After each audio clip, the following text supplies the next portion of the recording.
কেউ কথা রাখেনি। ৩৩ বছর কাটলো, কেউ কথা রাখেনি। ছেলেবেলায় ছেলেবেলায় এক বৈষ্ণবী তার আগমনী গান হঠাৎ থামিয়ে বলেছিল, শুক্লা দ্বাদশীর দিন অন্তরাটুকু শুনিয়ে যাবে। তারপর তারপর কত চন্দ্রভোগ আমাবস্যা চলে গেল, কিন্তু কিন্তু সেই বৈষ্ণবী আর এলো না। ২৫ বছর প্রতীক্ষায় আছি। মামাবাড়ির মাঝি নাদের আলী বলেছিল, বড় হও দাদা ঠাকুর, তোমাকে আমি ৩ প্রহরের বিল দেখাতে নিয়ে যাব, যেখানে পদ্ম ফুলের মাথায় সাপ আর ভ্রমর খেলা করে। নাদের আলী, আমি আর কত বড় হব? আমার মাথা ওই ঘরের ছাদ ফুঁড়ে আকাশ স্পর্শ করলে তারপর তুমি আমায় ৩ প্রহরের বিল দেখাবে?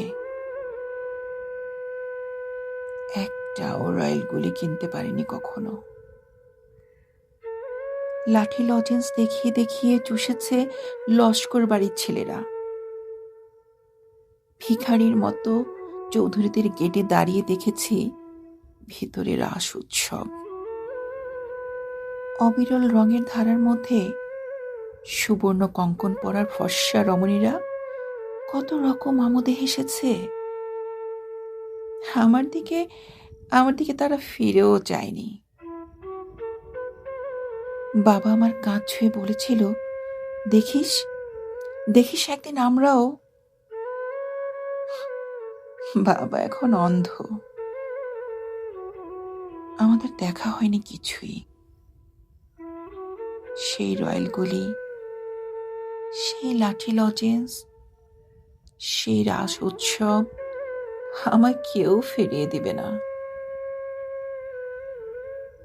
বুকের মধ্যে সুগন্ধি রুমাল রেখে বরুণা বলেছিল, যেদিন আমায় সত্যিকারের ভালোবাসবে সেদিন আমার বুকেও এরকম আদরের গন্ধ হবে।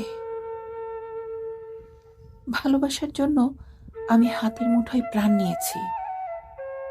দুরন্ত ষাঁড়ের চোখে বেঁধেছি লাল কাপড়। বিশ্ব সংসার তন্ন তন্ন করে খুঁজে এনেছি ১০৮টা নীল পদ্ম। তবু কথা রাখিনি বরুণা। এখন তার বুকে শুধুই মাংসের গন্ধ, মাংসের গন্ধ। এখনো সে যে কোনো নারী। কেউ কথা রাখিনি। ৩৩ বছর কাটলো, কেউ কথা রাখে না, কেউ কথা রাখে না।